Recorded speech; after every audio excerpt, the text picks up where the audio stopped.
What's the first? What? Hmm. I'm enjoying the hmms.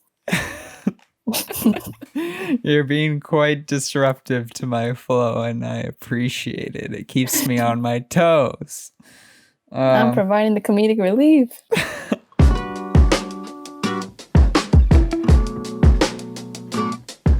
Hi, I'm Brad. Where are you calling from? I'm from San Jose, California. I live in the Comox Valley. I'm actually in North Carolina right now. And wherever you are, welcome to Blond Radio.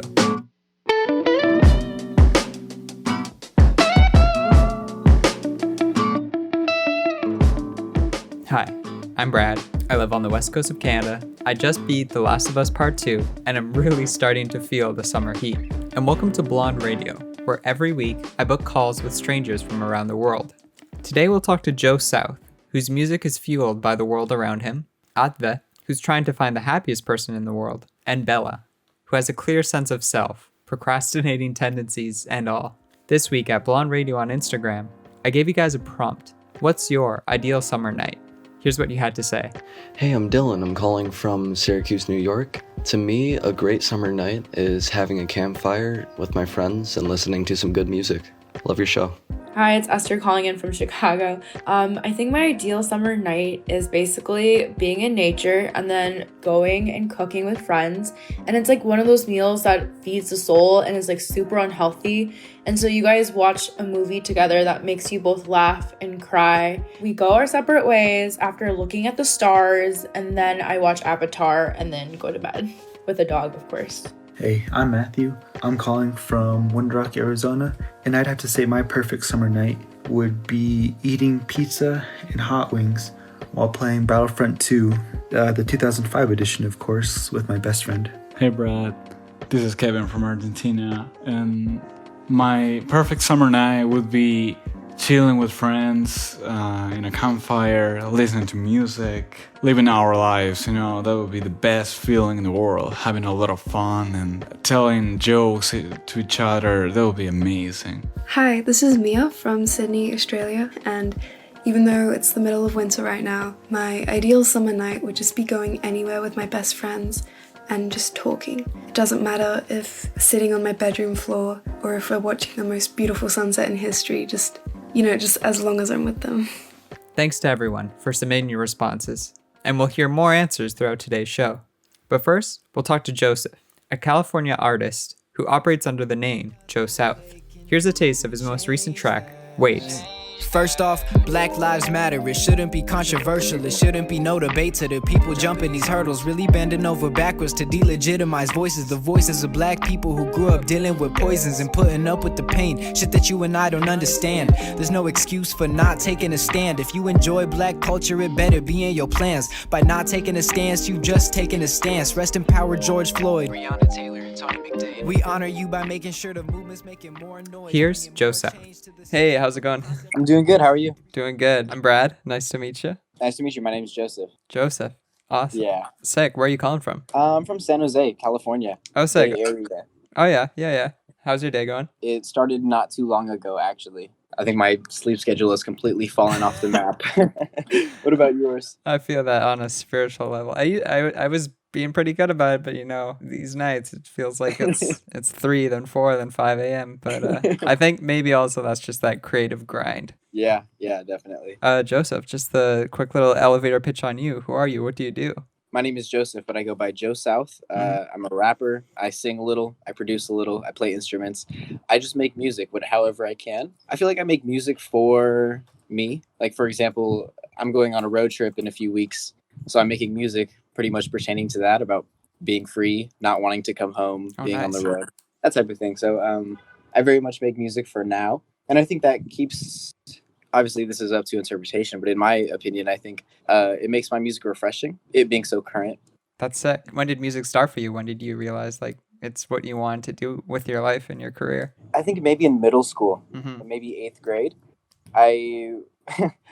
For the story about how it started is actually pretty funny. I had a little beef with one of my friends, and me and my other friend would write diss tracks about him. Those are the first songs I ever wrote, was diss tracks. Oh man, well at least if it got the ball rolling. Right. I'm glad that it's sort of blossomed into this really cool thing for you. It looks like you have a really Right. nice community that supports you. Tell me about this. Is it YMS, this Youth Marketing Summit thing? Oh yeah. What's that about? I'm an Instagram ambassador, so like Oh, sweet. it's like super random. They just reach out and they reach out to like random people and ask if you want to be an ambassador for the brand. Mhm. And that was just one of the things. Like they paid for my travel to like get there, and then I was essentially just a bunch of teens on stage like entertaining a bunch of adults about like what it's like to be a teenager. Yeah. Because the audience was like mainly brands and like heads of companies and things like that. So they were coming to get insight about how teens think and what they think about ads and stuff like that. So they invited me to go speak at that. Sick. That's awesome. And what Yeah. is there any sort of stipulations that come with that, or perks, or what's it like being an Instagram ambassador? There are quite a few perks. Obviously, like they fly you out to places like I went to Southern California, like around LA in December, and the trip was Awesome. amazing. But other than that, it's just, I don't know, they really sell you on the idea of like being able to call yourself an Instagram ambassador. Right. Yeah. Being able to put that in your Instagram bio, I think they know the value in that. So I think that's one of their selling points. Totally.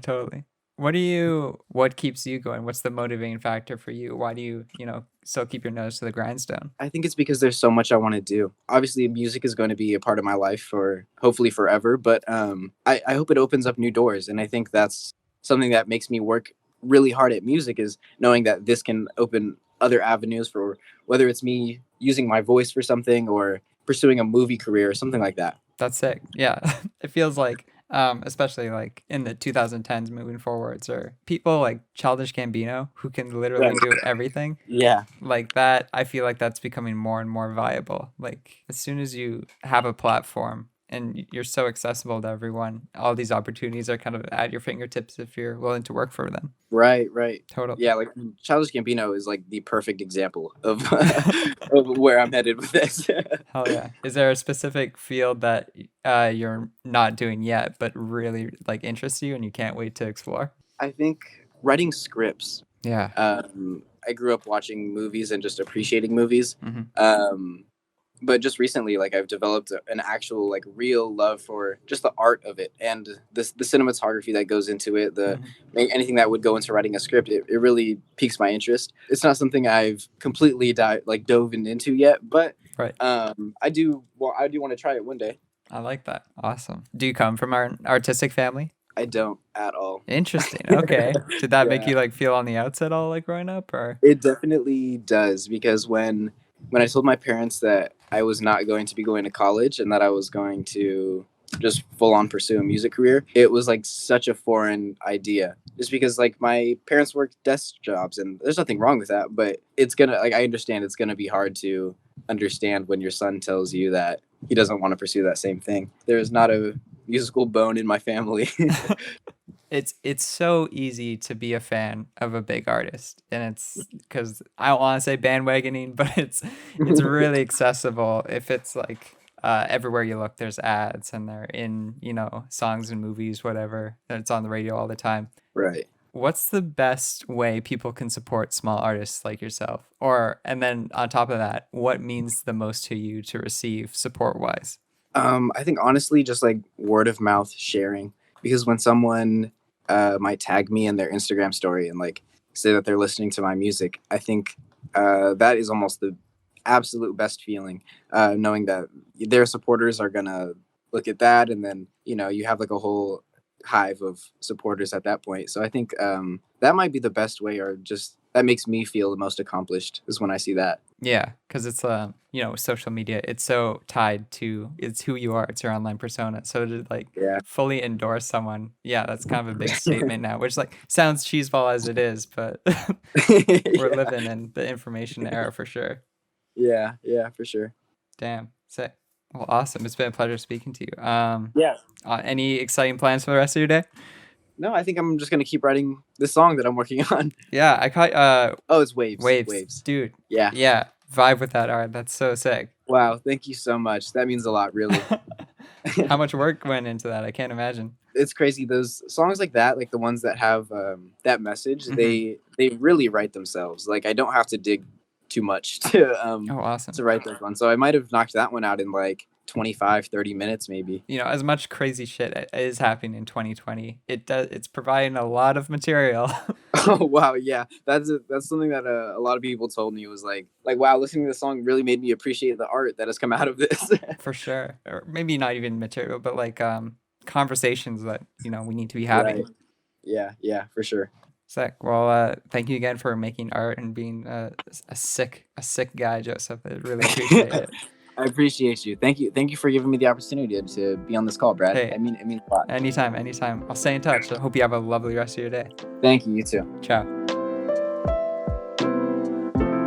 Hi, my name is Max. I'm from Hong Kong, and for my perfect summer night, I'd love to go to some big empty building and drink with them and play music, and we'd laugh at each other and just have a good time there. Hi, it's me, Diep. I'm calling from Saskatoon, Saskatchewan, and my perfect summer night is lying on the grass, watching the sky full of stars and just listening to the sound of the night and falling asleep. So yeah. Hi, my name's Mariska. I'm calling from Jakarta, Indonesia. My ideal summer night is hanging out with my friends as the sun's going down and we're all on a rooftop just listening to music and hanging out. And we're just straight vibing because who knows when you'll get another moment like that.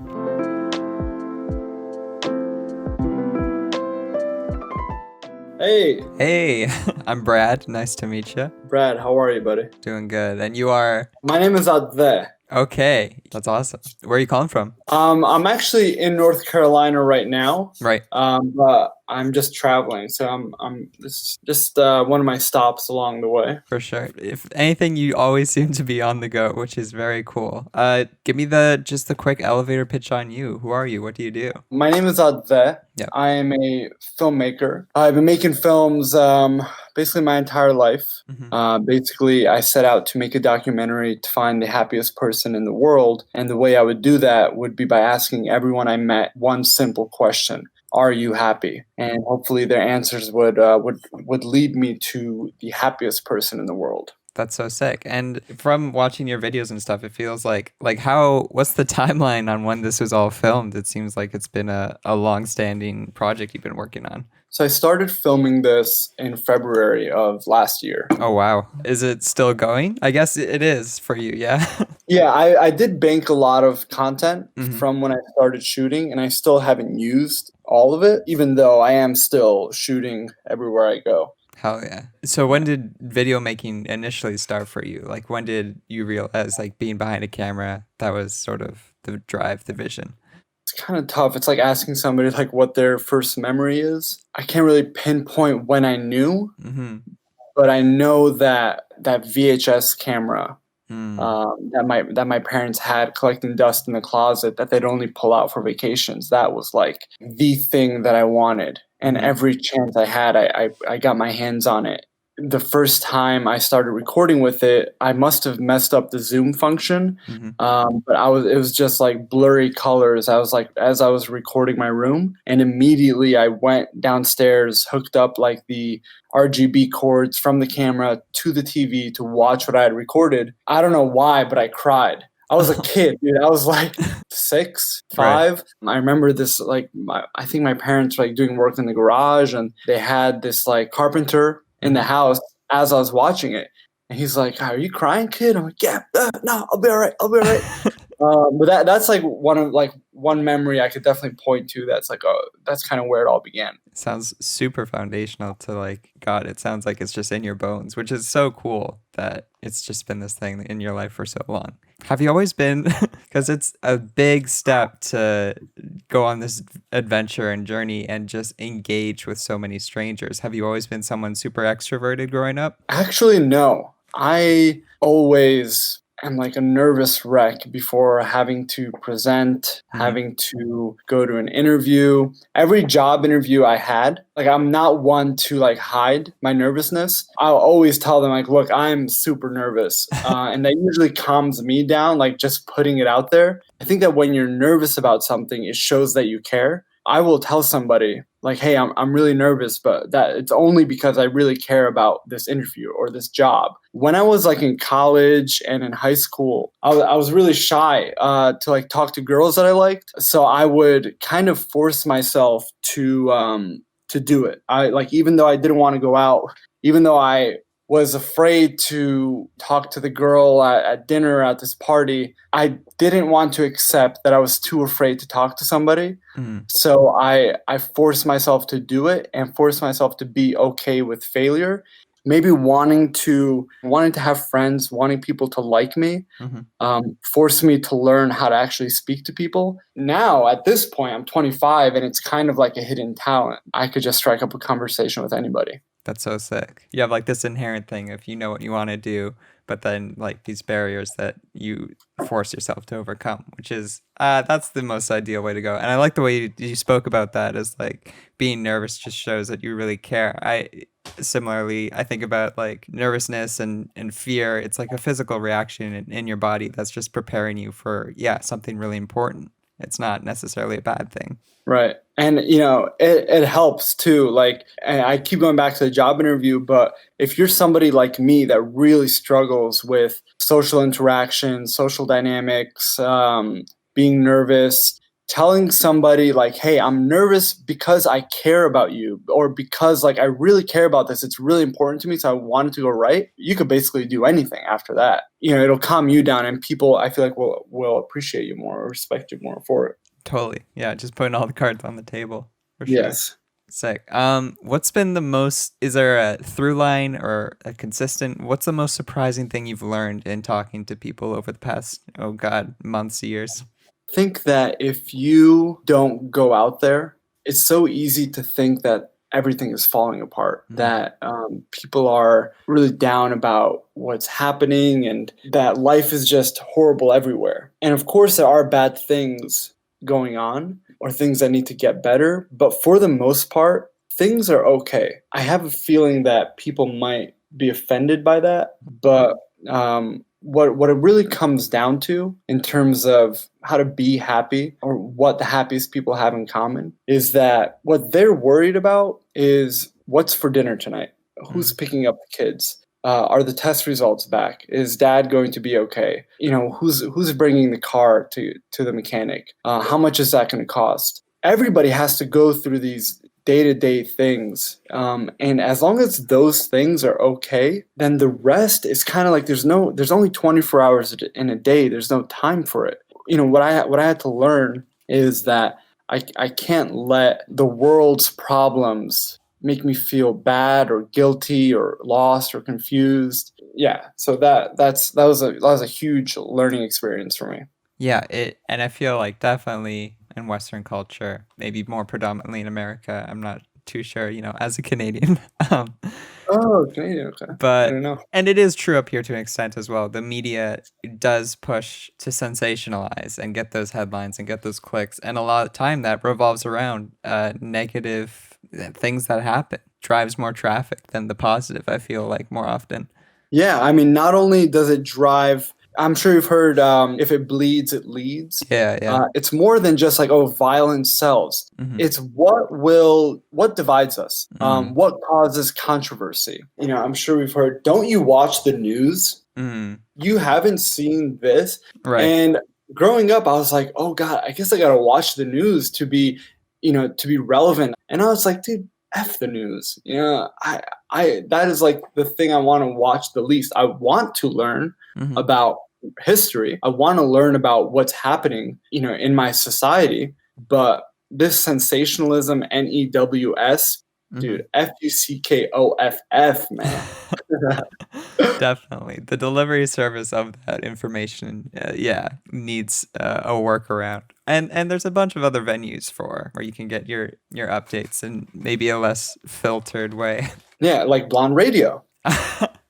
Yeah. Just the honest salt of the earth. Sick. Well, I do want to thank you for your time. But in closing, I was wondering, What's something universal? And you kind of talked to it maybe a little bit. Something universal that you think could positively impact most people's happiness. Is there a through line or something that you've learned in this project, or?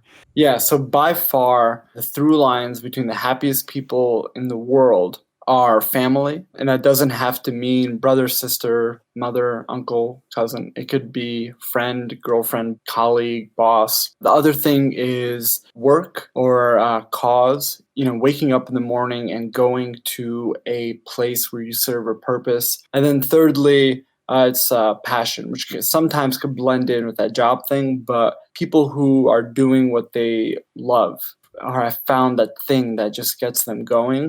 I met a trash man in New York, and while he's like throwing heaps of trash into the truck, he's like, yeah, I'm happy. As long as I have this job, my kids are eating, and as long as they're eating, I'm happy. And he's like, I DJ on the side, and that's my thing. That's my groove. I love it. And that was just across the board with people all over the world. I feel like those three things made people really happy. Totally. And yeah, speaking to what you were saying, family doesn't necessarily have to mean blood. But I think probably the most prominent in mine is like, yeah, nothing inspires me more than like meeting someone who's so driven and has found their thing. Even if it's totally separate than what I'm doing, it validates me and my thing, because it makes, I don't know, it's like a kindred spirit that you bumped into. I love that. Hell yeah. But thank you. That was super beautiful, and those three are very foundational to happiness worldwide.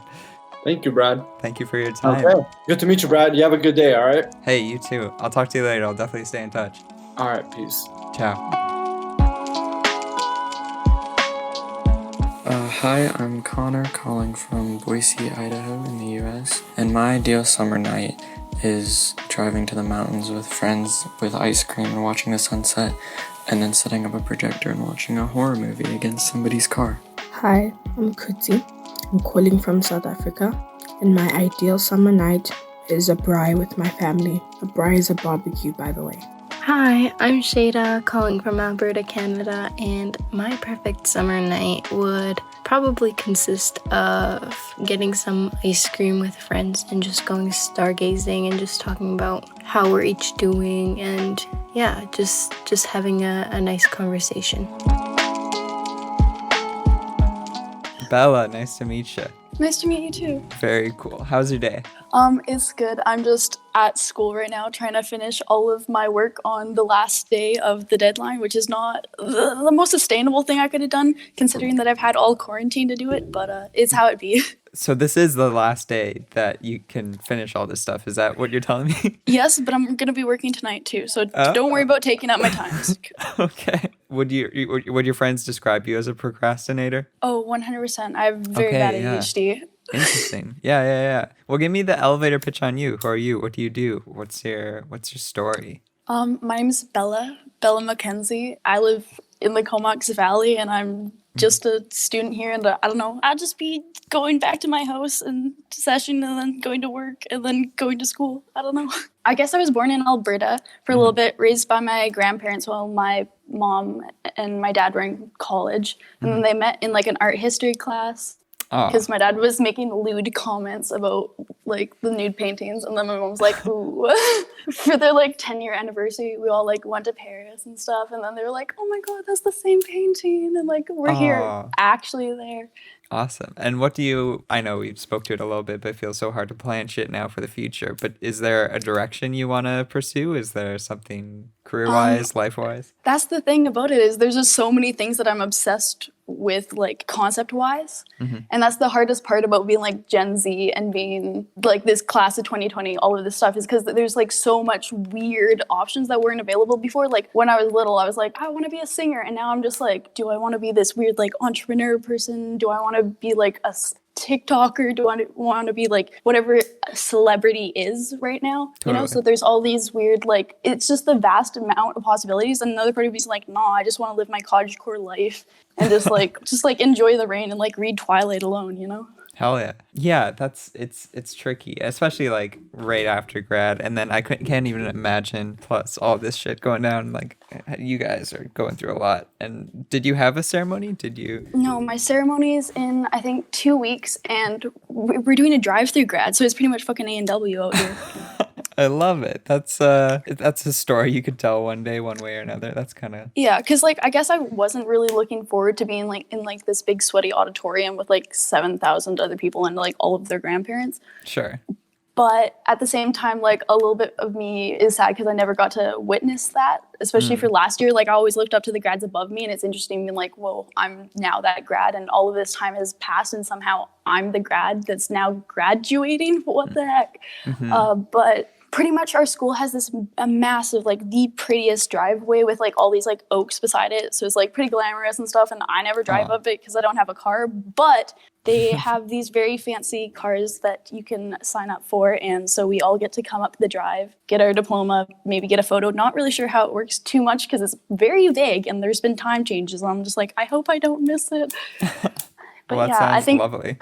Thank you. I think I'm going to be rolling up into the parking lot in this very cool vintage car, and I've got this amazing blue dress. It's like floor length. I look like Cinderella. It's sleeveless. I've got these strappy, sparkly heels that I wore for like our winter formal too, and it's just like, it's going to be a look. Yeah, despite all, it sounds like you'll be thriving all the same, that's what you want. That's what you need.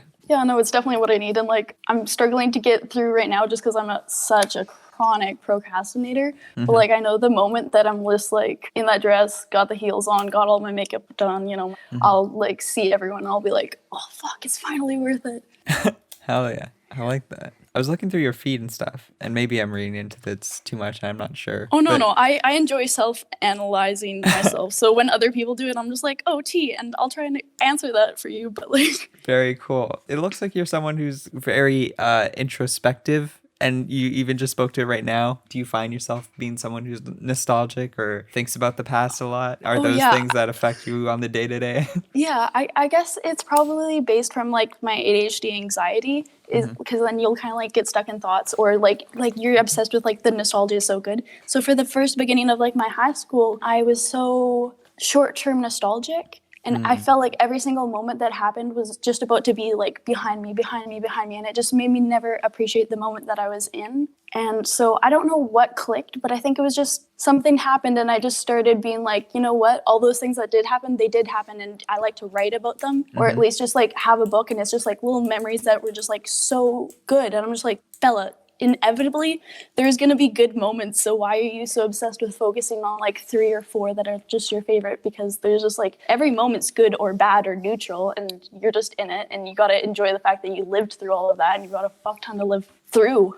It's so easy to just like wrap yourself up in memories and the rose tinted nature of it, but like you can easily just miss out like living in the moment, like you're saying. Like the rose tinting is like something that I try and do with the present too. So like, I don't know, I guess I would do that with probably, I don't know, like slowed and reverb music, I guess, or just like, kind of making myself more invested in a moment by like playing music, or like kind of looking at a moment and being like, damn, I really appreciate this moment, what it feels like. And also like by rose tinting, you can also change the colors in your life. Like that's what I find interesting about just like this generation's obsession with just like LED lights, is it's like we're all just so obsessed with just like having our world and our little boxes that we live in. That's there's a lot of identity, and you see it a lot on TikTok.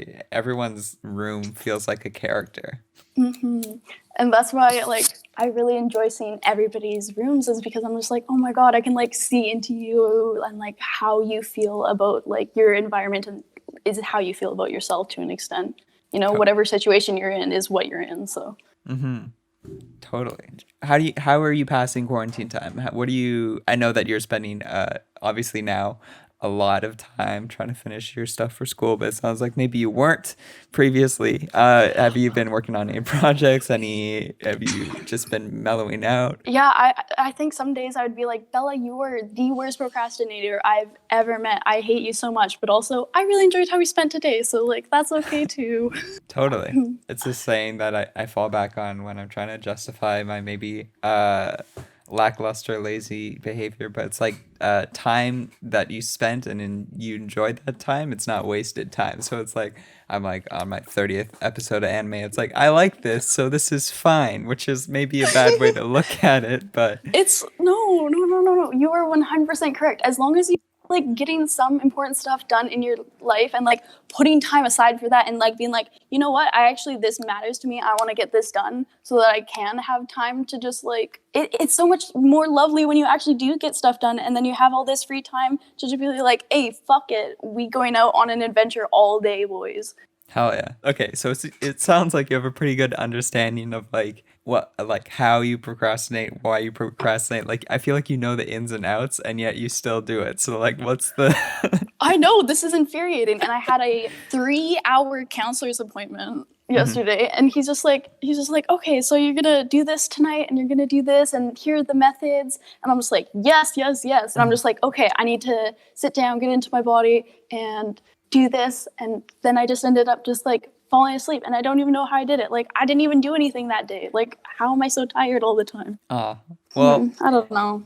At least I think the first step is recognizing it. So I mean, you're halfway there, let's say, and you have a long life ahead of you. So I'm sure one way or another, this is gonna work out for you. Either you'll find some corrective measure, or you'll learn how to live with it, which it sounds like you kind of already are. I mean, ideally, you wouldn't do it all on the last day, but I mean, it sounds like you're gonna do it, so I mean, it's not a fail. Some people definitely really need a deadline, and it's helpful for some people, and for me, obviously, I need more time, and I find it very, very helpful when I try and do my work as if I'm helping somebody else. Because like, if I'm helping if I'm trying to get my friend to graduate, I will put my entire heart and soul into making sure they actually get their shit done and they do it well. Totally. And somehow I can't do that for myself. So like, if I try and put myself into that sort of mentality, it really helps me the most. Because you're honestly like the best friend that you can have for yourself. So if you picture it that way, you're just helping. Oh, I love myself so much. I'll like look in the mirror and I'll be like, Bella, I fucking love you. Get through this. Because like previous me obviously like looked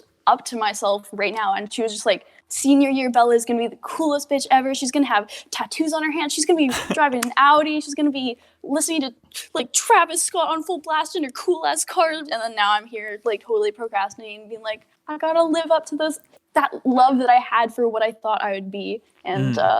And also for like futures me is going to be like, oh, Bella, why didn't she just work a little bit harder then? Like, oh, she wasted so much time.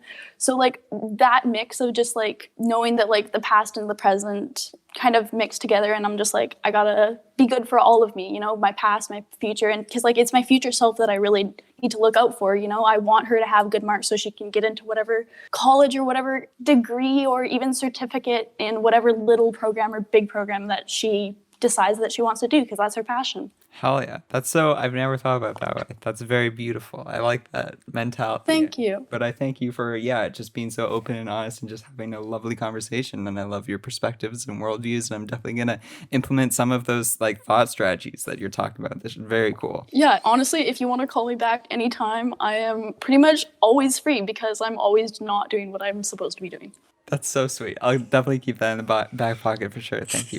Yeah, awesome. And shout out to everyone who listens to this. You guys are all Savs, and I believe in you all, and thank you for having me on. Likewise, I hope you have a lovely rest of your day. I'll talk to you later. Okay. Bye-bye. Bye.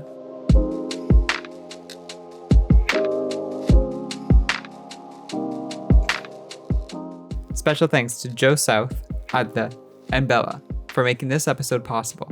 I've tagged their accounts at Blond Radio on Instagram, and I highly recommend you check out their work. And thank you to everyone who submitted a response to the prompt. Intro music provided by Wayfie, that's Wayfie, and accompanying tracks by Loboil, that's Loboil, who can both be found on all major streaming platforms. I'll see you soon, and thanks for tuning in to Blond Radio.